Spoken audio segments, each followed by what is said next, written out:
के जो करे गुरु महाराज के सामने चले जाए, दृष्टि पड़े, सब सफा हो जाए, ध्यान भजन सुमरन बढ़िया बना। और स्वयं महाराज चरमाखंड से ओझे लगे और देख लेना है कि वे कर्म रात दिन लगते ही जा रहे हैं, लगते ही जा रहे हैं, और हम ध्यान भजन सुमरन नहीं करेंगे तो वे यानी कर्म की गंदगी और जमाई चली जाएगी जमीन से। तो करो कम से कम यानी मैंने साहब, हम तो एक मोटी बात कहें कि हमारी माता बहन देवियां सुबह सुबह जग के क्या करें, झाड़ू लगाओगे, सबसे पहले झाड़ू पोछाई तो करें। जब हम संसार का मकान है, हमारा तुम्हारा बना हुआ मकान है, वहाँ में हम मकान शुरू जब करें पहले सबसे पहले और ये तो भगवान को इसलिए मंदिर है क्या उन्हें यानी सुबह शाम झाड़ू पोछा लगाना। अगर हम हमारे घर में 10 दिन को तारों लगा के कहीं रिश्तेदारी में चले जाएं, कहीं तीर्थ यात्रा पे चले जाएं और 10 दिन बाद मकान आके खोले तो तुम मामा ऐसे ही ठहर जाएंगे। सबसे पहले क्या करेंगे आके, फिर झाड़ू पोछा लगाएंगे, सब बिस्तर ने फटकारेंगे, खाटर ने फटकारेंगे, तब वहाँ में झाड़ू पोछा लगा के जब वहाँ खाना बनाएंगे, पानी पिएंगे, जब काम करें। ऐसे ही ये मनुष्य मंदिर, ये भगवान का असली मंदिर है। जब तुम इसमें झाड़ू पोछा नहीं लगाएंगे तो इसमें गंदगी इकट्ठी होती चली जाएगी, और गंदगी जब इकट्ठी हो जाएगी फिर ये शरीर छूटेगा तो फिर दोबारा ये मनुष्य शरीर आपको नहीं, क्योंकि गंदगी आ जाएगी इकट्ठी, कर्म चलते चले जाएंगे, चलते चले जाएंगे, फिर जीव जंतु को इसमें डाल देंगे। 84 लाख 4 लाख यूनिट में आत्मा पकड़ दी जाएगी, फिर ये मनुष्य। इसलिए समय निकाल करके जैसे हम बाहर के मकान में झाड़ू पोछा करते हैं, ऐसे ही हम रोजाना सुबह शाम इस भगवान के असली मंदिर में झाड़ू पोछा करें। भावे तो हम पानी थे और बातें झाड़ू पोछा करें, या को झाड़ू तो भजन है, यानी भगवान की चिंतन, भगवान की प्रार्थना, भगवान का ध्यान, भगवान का भजन, भगवान का सुमरन, ये इसका झाड़ू पोछा है। जब इन काम को हम करेंगे तब इस मकान में झाड़ू पोछा लगे, और हाथ जोड़े तो झाड़ू पोछा लगेगा। तुम्हारे सामने रोटी परोस ही जाए और खाना तुम्हारे सामने आएगा, अब तुम सुबह से शाम तक पुकारते रहो तो रोटी रोटी रोटी रोटी रोटी, अब भूख खत्म है जाए तो हमको बता दी। भूख खत्म तब होगी जब मेहनत करके गिलास तोड़ना पड़ेगा, मुंह में देना पड़ेगा, चबा चबा के खाना पड़ेगा, जब भूख खत्म होगी, यानी मेहनत करनी पड़ेगी। पूजा ये नहीं होगी कि तुम मंदिर गए, जल चढ़ा दियो, फूल पत्ती चढ़ा दी, हाथ जोड़ दिए, रास्ता में पैदल जा रहे मंदिर पर गो, दूर से ही ढोक दे दी, समझ ली कि भगवान ने हमारी पूजा। पूजा नहीं है वो, भगवान को आप यानी समझ रहे हैं कि हम भगवान ने धोखा दे रहे हैं, लेकिन भगवान करो तुम मुझको धोखा नहीं दे सकते, तुम खुद अपने आप को धोखा दे रहे हो। ये मनुष्य शरीर को बर्बाद कर रहे हो, यानी जो अमूल्य सांसें हैं यानी चंदन के वन की तरह, तुम उनको कोयला करके जला जला करके एक एक को खत्म कर दो। हमारी तो सबसे यही प्रार्थना है कि समय निकाल करके संत मत की असली सीढ़ी यही है, यानी सबसे पहले तो जब संत मत के रास्ते पर चलना है तो सबसे पहले सीढ़ी तो यह कि शाकाहारी रहना। सबसे पहला काम यह है, सत्संग, ज्ञान, भजन, गुरु, भगवान, माँ बाप, यानी दया, धर्म, ये सारी चीज तभी समझ में आएंगी जब हम शाकाहारी रहेंगे, जब ही समझ में आएंगे। पहली सीढ़ी तो संत मत की ये है कि शाकाहारी रहो। तो बाबा जी जब ही तो कह रहे हैं कि शाकाहारी हो जाओगे तो बीमारी से बच जाओगे। मात्र बाबा जी कह रहे हैं कि वो संकट मुसीबत की घड़ी आवेगी, अगर तुमने भजन नहीं किया, शाकाहारी भी हो गए, तो उस खराब समय में तुम्हारी रक्षा हो जाएगी। इतनी कह रहे हैं नए लोगों के लिए गुरु महाराज, फिर भी नहीं समझ पा रहे हम कि तुम शाकाहारी हैगे, और वो यानी तबाही आई, वो मुसीबत आई, वो भूकंप, भुखमरी, और वो बीमारी, वो महामारी, और वो वर्षा, सूखा, अकाल आयो, उस समय जब तमाम तरह की आपदा आएंगी, अगर तुम भजन नहीं कर सके, शाकाहारी भी हो गए, तब भी तुम्हारी रक्षा कर दी। इतनी गारंटी ले रहे हैं, फिर भी हम आप नहीं समझ पा रहे। तो सबसे पहले सीढ़ी है शाकाहार की। जब शाकाहार अपनाएंगे हम, उसके बाद ध्यान, भजन, सुमरन, यानी संत मत में भजन करना सबसे जरूरी है। बिना भजन के बुद्ध रामायण में लिख दिया, उमा कयो में अनुभव अपना, और सत्य हर भजन जगत सब, यानी सत्य केवल भगवान का भजन है। जिन शंकर भगवान को हम आप पूजते हैं, रात दिन मंदिर में पूजा करते हैं, उन्हीं की धर्मपत्नी पार्वती माँ ने पूछा शंकर भगवान से कि देवों के देव महादेव, तुम बताओ दुनिया में सत्य क्या है? ये दुनिया जो कुछ कर रही है क्या चीज सत्य है? जब भगवान ने यही कहा कि उमा कयो में अनुभव अपना, और सत्य हर भजन जगत सब, शंकर भगवान ने ये कहा, हे देवी उमा, हे पार्वती, मैं मेरा निजी अनुभव कह रहा हूँ कि संसार में केवल सत्य भगवान का भजन, और कोई चीज सत्य है नहीं। उधर जब काकभूषण गरुड़ को संवाद भयो नीलगिरी पर्वत पे, वहाँ यानी काकभूषण ने भी गरुड़ से यही कही है। जब गरुड़ के शंका हो गई, जब नागपाश भगवान राम को काटो, मेघनाथ ने नागपाश में राम लक्ष्मण बांध लिए, सब कही के भैया यार गरुड़ लाओ, बुला के कोई काटे गोया, और अगर सुबह तक नहीं आए तो खून को पानी है जाएगो और राम लक्ष्मण खत्म हो जाएंगे। तो यानी रामादल में अब जो ये बात कह रहे हैं ना भाई साहब कि कब होगा, ये चीज तो बाऊ जमाने में आई, ये चीज तो बाऊ समय में आई। जब जब बाकी शक्ति लग गई, बंदर भालू की सेना लेके भगवान राम पहुंच गए लंका की तरफ, और वहाँ युद्ध हुआ। जब लक्ष्मण की शक्ति लग गई, और लक्ष्मण की शक्ति लग गई तो बिन्ने राक्षसन ने लक्ष्मण की लाश उठाने की कोशिश करी, मूर्छित भाई क्या उठा ले चले, लेकिन काऊ पे वो लक्ष्मण की मूर्छित वो हालत की वो बॉडी नहीं उठी। हनुमान जी लेके आए, वह रामदल में लेके आए, भाई की गोदी में लिटा दी। अब रोने लगे राम कि भैया लक्ष्मण, अगर तुमने आंख नहीं खोली तो मैं माँ सुमित्रा से क्या कहूँगा? मैं तो ये कह के लाया हूँ कि माता, जैसे तुम्हारे बेटा लक्ष्मण में ले जा रहा हूँ ऐसे ही तुम्हें ला के सुकून। अब राम रो आंसू की धार बन रही, और दोबारा कह रहे कि भैया लक्ष्मण, अगर तेने आंख नहीं खोली और सुबह तेरी चिता के साथ तेरा भाई राम भी चिता बना करके अपने प्राण, अब हम जैसे बंदर भालू वहां सुन रहे हैं, भैया ये कैसे भगवान है? ये कोई भगवान ना है। जब यहाँ पे भैया के प्राण ना बच रहे और कह रहे हो कि सुबह यहाँ ने प्राण त्याग दिए और यहाँ की चिता के संग मैं जल्दी खत्म हो जाऊंगा। बंदर भालू ने कही कि अब तो ये लक्ष्मण चलेगा और सुबह ही राम चले जाएगा, और ये राक्षस आए कि एक एक बंदर भालू है बीन बीन के खा जाएंगे, निकल जाएंगे सबन में साजे के साजे, जड़ भगदड़ मच गई।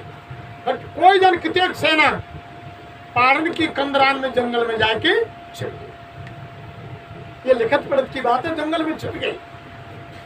जो अधूरे है ना, कच्चे वे छुप गए, और जिनमें पक्को भरोसा हो कि यानी मर्यादा पुरुषोत्तम भगवान है, ये तो खेल खेल रहे हैं, ये तो एक लीला खेल रहे हैं, संसारिक मानव खेल खेल रहे हैं, और ये यानी ना लक्ष्मण मरे ना राम मरे, ये तो विनाश राक्षसों के होगो बे माटी के रही है, और अधूरे भाग्य। और जब संजीवनी बूटी ला के राम माने हनुमान जी ने जब लक्ष्मण को दई, जब लक्ष्मण खड़े है गए, जब राम के दल में जयकारे बोले कि बोलो रामचंद्र भगवान की जय, और लक्ष्मण जी महाराज की जय, और हनुमान जी महाराज की जय, जब जयकारे सुने वह सेना ने जो अधूरी इकाई बन के भैया वो तो ऐसा लगे को लक्ष्मण जिंदो है गो, जट भाग भाग के लौट के आगे बन के यार जिंदो है गो, चलो फिर आगे अरे वन की यार तो भगवान नहीं है, हम तो शंका कर रहे हैं कि लक्ष्मण मर गए तो यूं मर जाएगा। फिर दोबारा नागपाश से बांध लिए तो वो शंका है गई कि जब ये अपने ही बंधन ने ना काट पा रहे हो भगवान, तो ये दुनिया के बंधन ने क्या काटे? जब अपने बंधन ने काट पे कोई गरुड़ की तैयारी कर रहे हैं ये लोग वाग सेना वाले कि गरुड़ जी अलाव यही नागपाश से काटेंगे, तो भैया हमारी समझते तो बाहर की बात है, कोई भगवान बहुत समय भग गई, बहुत समय पब्लिक भग गई। जब गरुड़ जी आए, जब नागपाश काटे, जब भगवान खड़े भये, जब भी निकल के कंदरान में थे फिर आए। तीसरी बार तो बहुत भयानक ही वो है गो कि राम लक्ष्मण चोर के एरावर पाताल में ले गो। जब सेना ने कोल भीड़ बंदर भालू की सेना ने कही कि भैया ये कैसो भगवान, हमने तो भगवान को चोरी जाते देखे ना, जिनने भगवान ही चोर उठा लेंगे, जब वो खुद की रक्षा ना कर पाए तो इन दुनिया की रक्षा क्या करेगा? यानी सेना में भगदड़ मच गई, लेकिन उसमें भी उनके पक्के सेवक हनुमान जी पाताल में गए और देवी और नीचे धसा के एरावर को बंद करके भगवान ने लेके आए। जब जयकारे तो हर युग की बात है ही, तो हर युग में ही हुआ है ये काम। लोग ढलमुल हर युग में रहे हैं, इसी युग की बात नहीं। शंका बेटा थोड़ी हर युग में भगदड़ रही है। अब वही बात अब है हमारे दिन में सत्संगी में सब बहुत से रात दिन आ जाने का सोचे। कोई भजन में सोच तो होगा कि हमने 50 साल है गए 40 साल है गए, हमने तो कोई भाई आगे बुद्धि खोना ना कहुआ की घंटा ही का चले कोई थारी की आवाज सुनाई ना दे, कैसे क्या होगा। लेकिन इसमें भी भेद है, इसमें भी बड़ा रहस्य है। देखो आज जो रात दिन तन मन धन से संगत में सेवा कर रहे हैं, एक मोटी बात बता दूं, रात दिन तन मन धन की सेवा संगत में कर रहे हैं और भजन भी कर रहे हैं टाइम निकाल के। अगर उनकी तीसरी आंख या तीसरा कान क्षण भर के लिए खोल दिया जाए, स्वामी महाराज खोल दें थोड़ी देर काल, और वरना नजारा ऊपर को दिखा दें, तो वे कल ही संगत के बगल कुएं के भजन करने लग जाएंगे।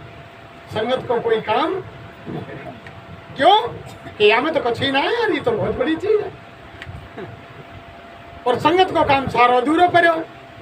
बाबा जी बहुत चालाक है, तुम ये कोई समझ रहे हैं कि बाबा जी बहुत तगड़े खिलाड़ी हैं। वे स्वामी महाराज ने कही कि मेरे यहाँ अरे बच्चे मैं ऐसा जाल डालूंगा उसमें बड़े बड़े मगरमच्छ घड़ियाल और छोटी बड़ी सारी मछलियाँ आ जाएंगी। तो बाबा जी तो बहुत खिलाड़ी हैं हर तरह से। अभी काऊ भाई की मैं तो सूबेदार साहब की काऊ भाई की तीसरी आंख खोल दी जाए, 5 मिनट को जलसा दिखा दिया जाए, कान खोल दिए जाए, तो कल ही कह देंगे भैया हमने तैयारी या झंझट बंजट हमें कोई मतलब नहीं है भैया, हम तो सेवा की चुप कैदे करेंगे गादे करेंगे, हम नहीं आएंगे, हम तो बैठ के चुप भजन करेंगे, यहाँ हमारा भजन ना बने। तो बाबा जी मालूम है इनने चुटकी बजाते। स्वामी महाराज ने क्या कही, अरे बच्चा वो भजन तो मेरी अंटी है। और अंटी कब खुले, कोई बूढ़ो बड़ो हुए काऊ बूढ़े बड़े के धन छुपा के धर रखो, चांदी की और वाके रुपया बाग, और बड़ो बूढ़े की सेवा करेंगे वह खुश कर लेंगे, भाई को अंटी खोल खा दे कि ले बेटा ही मेरे पास रुपया है, तो अंटी का ही तो खुलेगी सेवा। तो गुरु आदेश पालन ही सच्ची, गुरु की पूजा में सबकी पूजा, और गुरु समान देव नहीं, इनकी पूजा कर रही तो सबकी पूजा हो रही। एक बाप के 10 बेटा है, अब ब्याह शादी चल रहे 9वीं भरनी यार के और देव उठनी 11 के। अगर बाप के नाम चिट्ठी आ गई तो समझ लो कि 10 बेटान को नो, तो और 10 बेटान में थे 5 को नाम डाल दियो और 5 को नहीं डाले, और जिनको नाम चिट्ठी बनाए बिनते किंगे तुम कि भाई नो तो आए हो कार्ड माते कि हम का ही जाए, तेरो ही नो तो हम ना जाए, और बाप को नाम आ जाएगा सब बेटा मान लेंगे। जब बाप की पूजा हो जाएगी तो सबन की पूजा हो जाएगी, रह कौन समझाएगी। जब पेड़ की तुम जड़ें पकड़ लेंगे, वहां में पानी देंगे तो पेड़ की जड़ में पानी देंगे, तो वहां बाकी यानी तना, बाकी शाखा, फल फूल पत्ती सब आ जाएंगे। और तुम जड़ें तो काट देंगे और टहनी में पानी देंगे तो कुछ मिल व्यवहार हो। तभी तो कहिए कि गुरु की पूजा में सबकी पूजा और गुरु समान देव नहीं। तभी कहा है कि 3 लोक 9 खंड में, और गुरु से बड़ा न कोई, और करता करे न कर सके गुरु करे सो। तभी महात्माओं ने कह दिया कि हरि रूठे तो ठोर है और गुरु रूठे नहीं। अगर परमात्मा रूठ जाएगा तो जगह है गुरु के पास, वो यानी परमात्मा को मना सकते हैं, और अगर गुरु रूठ गया तो किसी की हस्ती नहीं है उसको। इसलिए इनको राजी कर लो, गुरु राजी तो करता राजी, और काल कर्म की चले ना असली चीज ये है, इसलिए मैं राजी कर लो। ये सारे काम करेंगे, घबराने की जरूरत नहीं है, चुटकी बजाते सब।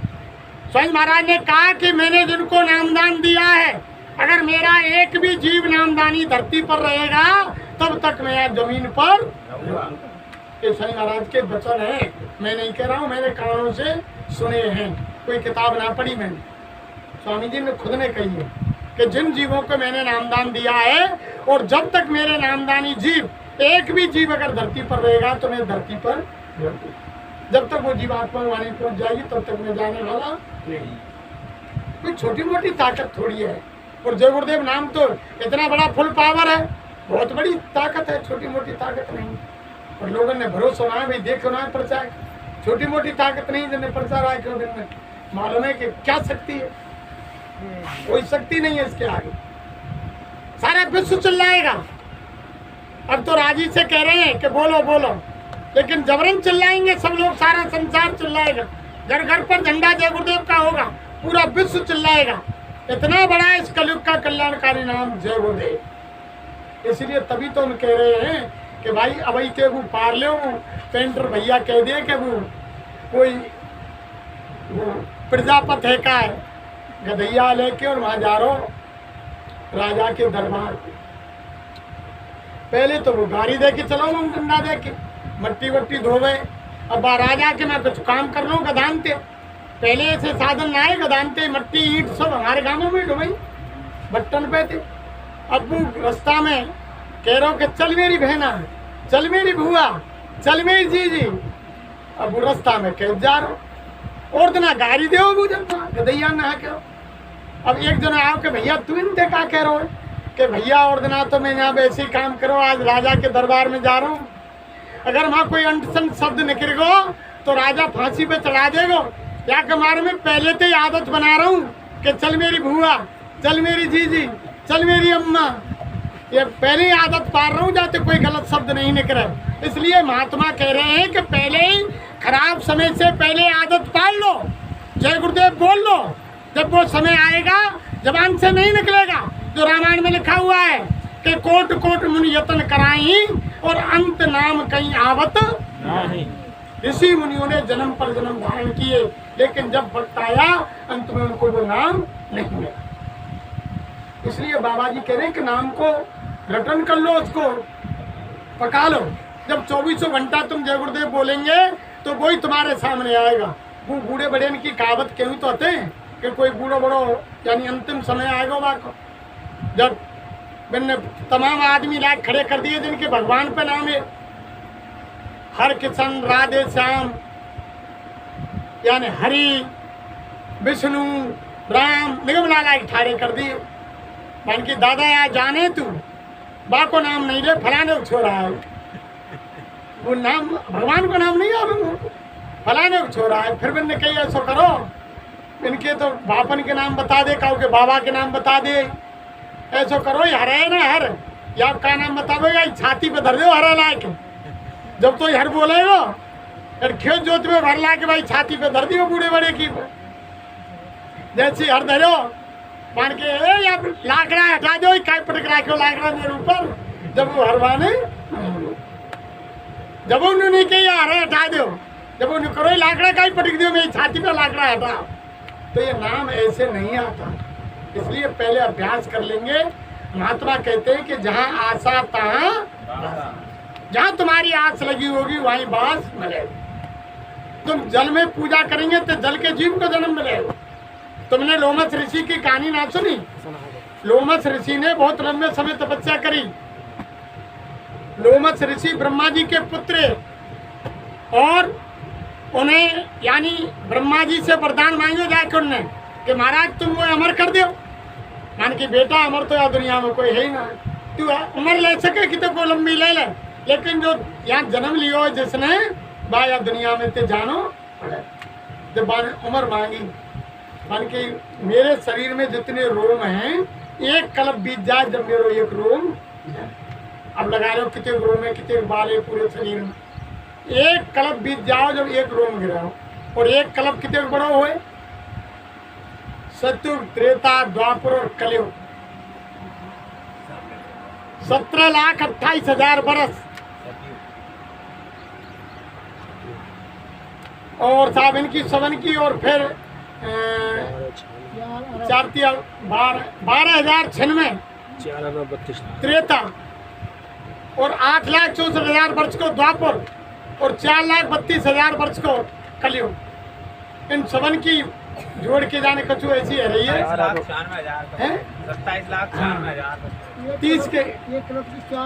अब फिर ऐसे यानी 72 चौकड़ी, सतयुग त्रेता द्वापर कलयुग 72 चौकड़ी, और 72 चौकड़ी को यानी एक मनु और 14 मनु को एक कल्प। इतनी उम्र बीत जाई जब बाप एक बार, कितनी लंबी उम्र है फिर माँ ने जाके अपने पिता से पूछी कि पिताजी मोको तुम मुक्ति की बात बताओ। मान की तू गंगा जी में स्नान कर। पिता ने कही ब्रह्मा ने कि महाराज मैंने 1000 वर्ष लगातार गंगा में स्नान करो, काउते हित ना राखो गंगा जी या जल के सिवाय, और अंतिम में वो जन्म बाको मिलो जल के जीव को मछली बने हो।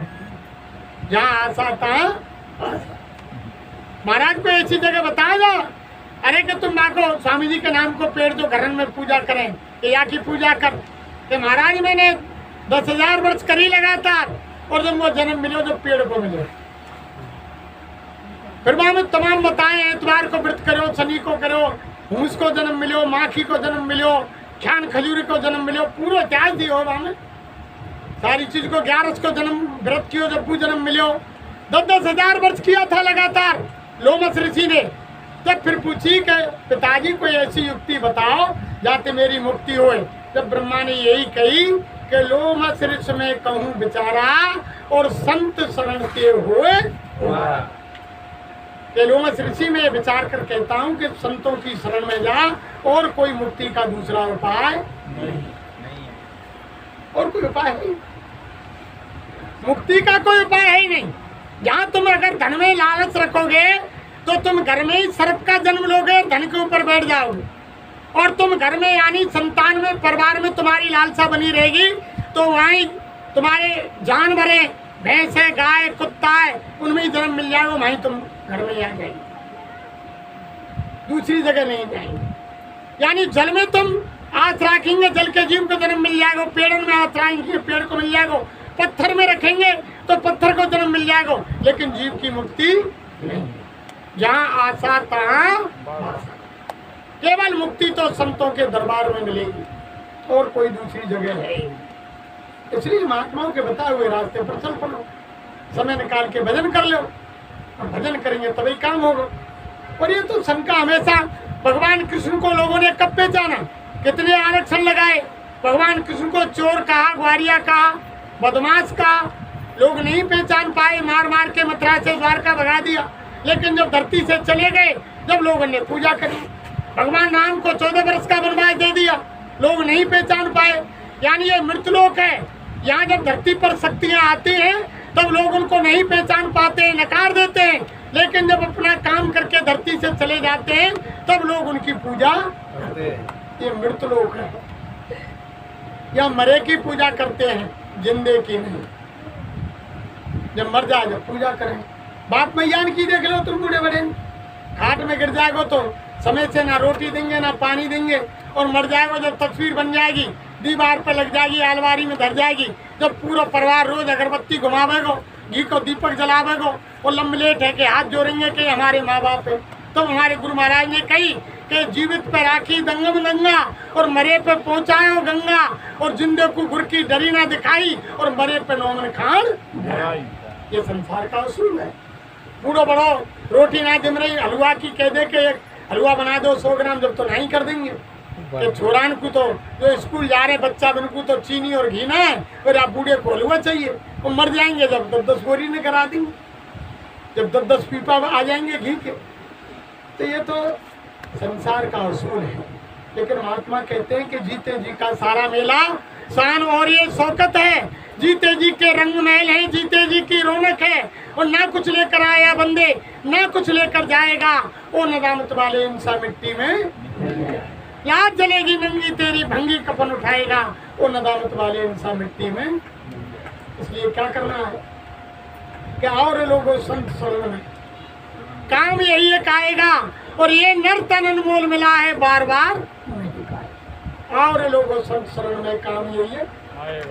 ये संत यानी इस लोक में भी मददगार होते हैं और उस लोक में भी मददगार, ये दोनों तरफ, यानी यहाँ मदद करें और वहाँ मदद करें, कोई जगह खाली नहीं है। फिर क्या कहा कि मात गर्भ में औंधा लटका, 9 महीने दुख पाया था, सुमरूंगा में नाम तुम्हारा, ये के बाहर आया था, बाहर आकर बाधा भूल गया, अब तू क्या मुँह लेकर जाएगा। और लोगों संत शरण में काम यही है, छोड़कर संसार जब तू जाएगा, कोई ना साथी तेरा साथ। क्या कहता मेरा मेरा ये दुनिया रहना बसेरा, यहाँ कोई न रहने पाता, ये चंद दिनों का डेरा, हंस उड़ जाएगा कोई ना साथी तेरा साथ। रात दिन जिस परिवार के लिए तुम कर रहे हो, कोई तुम्हारे साथ जाने वाला। औरत सीमित रहती है मकान तक, जब उसका पति दुनिया से चला जाता है घर की देरी से बाहर पाँव ना दे। औरत सीमित रहती है मकान तक, और समाज जाता है शमशान तक, और बेटा जाता है अग्निदान तक, और इंसान के कर्म जाते हैं। कोई साथ जाने वाला नहीं। सच्चे साथी महात्मा होते हैं। इसलिए आप अभी भी समय है, अभी भी जो सांसें बची हैं इसमें अपना काम बना लो। और अगर आपने अभी नहीं संभले और ना जाने वो, उसकी कोई तारीख तिथि नहीं है। इसलिए महात्मा कहते हैं कि मौत अतल सत्य है। मौत सत्य है, जरूर आनी है, वो एक दिन जरूर आएगी। मौत को हमेशा याद रखो, वो यानी टलने वाली नहीं है। तभी तो महात्माओं ने कहा कि चारों तरफ योद्धा खड़े और सभी बजा में गाल, और रंग महल से ले चला ऐसा काल। यानी सब कुटुंब परिवार नाते रिश्तेदार चारों ओर खड़े रहेंगे और जबरदस्ती जीवात्मा निकाल के ले जाएगा। खाऊ पर व्यवहार जबरदस्ती ले जाएगा। कितनी भी कोशिश कर लेना, केवल ये सच्चे साथी महात्मा होते हैं। जो स्वयं महाराज ने कहा कि मैं सत्संग मथुरा में दे रहा हूँ और मेरा जीव बम्बई में है। बम्बई में अगर उसकी आत्मा निकल रही है, शरीर खाली कर रही है, तो किसी काल भगवान की यानी यमराज के दूत की, सिपाही की कोई हस्ती नहीं जो मेरे जीव से हाथ लगा दे। उस जीव की संभाल स्वयं में ही करूँगा। ये गुरु महाराज ने मन से कहा।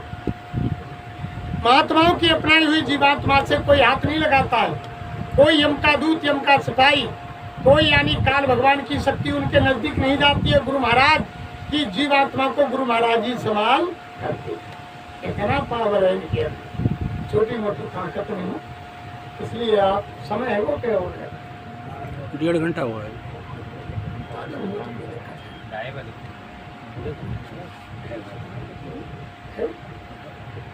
देखो, और ज्यादा कोई चीज हो, भूखे 2 रोटी की 4 रोटी खाएंगे तो कब्जी होगी।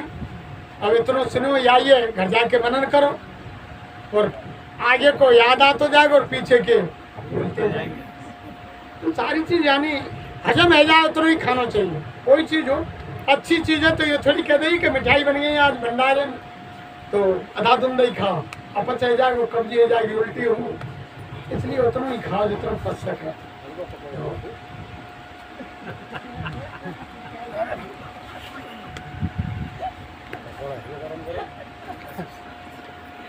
दिन पे ध्यान नहीं सकते भाई तो मैं जय गुरुदेव प्रभु